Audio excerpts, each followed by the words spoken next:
ગુજરાતમાં વધુ એક બેંક કૌભાંડ સામે આવ્યું છે, જેમાં વેપારીએ લોન માટે કરેલી અરજીના સામે બારોબાર લોન મંજૂર કરી દેવાઈ હતી. કરોડો રૂપિયાની ઉચાપત કરવામાં આવી હતી. સંયુક્ત નૈતિક માનવ અધિકારના સમિતિએ પત્રકાર પરિષદ પણ યોજી હતી. તો શું છે સમગ્ર મામલો તે જોઈએ.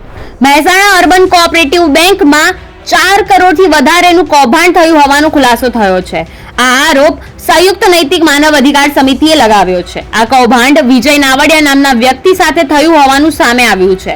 સુરતમાં રહેતા વેપારી દિનેશભાઈ નાવડિયા અને વિજયભાઈ નાવડિયાને મશીનરી લેવા માટે લોનની જરૂર હોવાથી મહેસાણા અર્બન કોઓપરેટિવ બેંકમાં 4 કરોડ 90 લાખની તેઓએ મોર્ગેજ લોન અપ્લાય કરી હતી, જેના જરૂરી ડોક્યુમેન્ટ જમા કરાવ્યા બાદ પ્રોપર્ટીની મુલાકાત લીધા પહેલા જ લોન એકાઉન્ટમાંથી 4 કરોડ 88 લાખ ઉપડી ગયા હતા, જેની જાણ તેઓને કરવામાં નહોતી આવી. જોકે બાદમાં તેઓને 2,81,000 રૂપિયા વ્યાજ ભરવાનો મેસેજ મળતા તેઓએ બેંકમાં તપાસ કરતા સમગ્ર કૌભાંડ ખુલ્લું પડ્યું છે. તેઓએ ખાતાની ચેકબુક માંગતા તેમાંથી 3 કોરા ચેક ગાયબ હતા અને જે સહી વિનાના ચેકથી આ રકમ ઉપાડી લેવામાં આવી હોવાનું ધ્યાને આવ્યું છે. આ સમગ્ર કૌભાંડમાં બેંકના પૂર્વ કર્મી નૈમેશ પટેલ તેમજ સંજય પટેલ અને અન્ય લોકો સામેલ હોવાથી તેઓએ પોલીસમાં અરજી કરી હતી. બાદમાં આરોપી નૈમેશ પટેલે ફરિયાદીના ખાતામાંથી ઉપાડેલી રકમ પરત જમા કરી દેવામાં આવી હતી. જોકે આ રીતે અન્ય લોકો સાથે પણ ઠગાઈ ખરી કૌભાંડ કરવામાં આવ્યું હોય તેવી આશંકા સાથે તેઓ સંયુક્ત નૈતિક માનવ અધિકાર સમિતિ સમક્ષ ફરિયાદ કરવા ગયા હતા અને સમગ્ર મામલો મીડિયા સમક્ષ રજૂ પણ કર્યો હતો. અમારી પાસે ફરિયાદી એવા વિજયભાઈ અને દિનેશભાઈ એક ફરિયાદ લઈને આવ્યા હતા, જેમાં એમણે અમને એક લેખિતમાં ફરિયાદ આપી હતી, જેના અનુસંધાને આજ રોજ અમે આ મીડિયા સમક્ષ એમને સરકારશ્રીને અમારી સંસ્થા વતી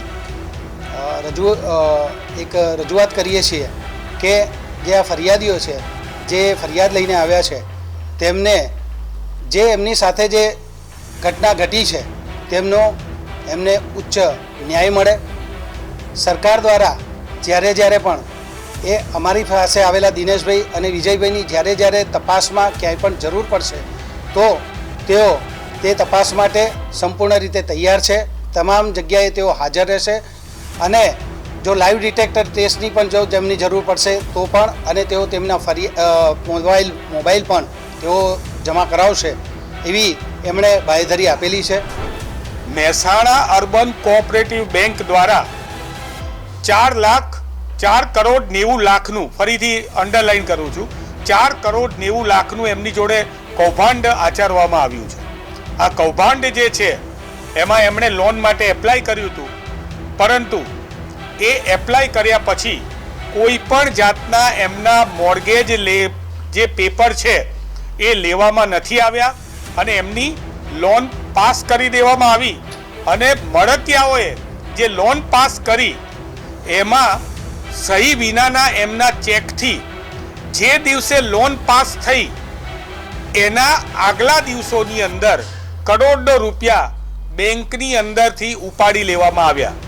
આના જે આરોપીઓ જે છે એ આરોપીઓ ભૂતકાળમાં બેંકની સાથે, એક આરોપી જે છે બેંકની સાથે કર્મચારી હતા, એ આરોપી અને અન્ય આરોપીએ આ આખો ઘટનાક્રમને એમણે પ્રસ્થાપિત કર્યો છે. પ્રોપર્ટી મોર્ગેજ કર્યા વિના કદાચ ભારતની અંદર ને વિશ્વમાં આ એવી પહેલી બેંક હશે કે જેને પ્રોપર્ટી મોર્ગેજ નથી કરી.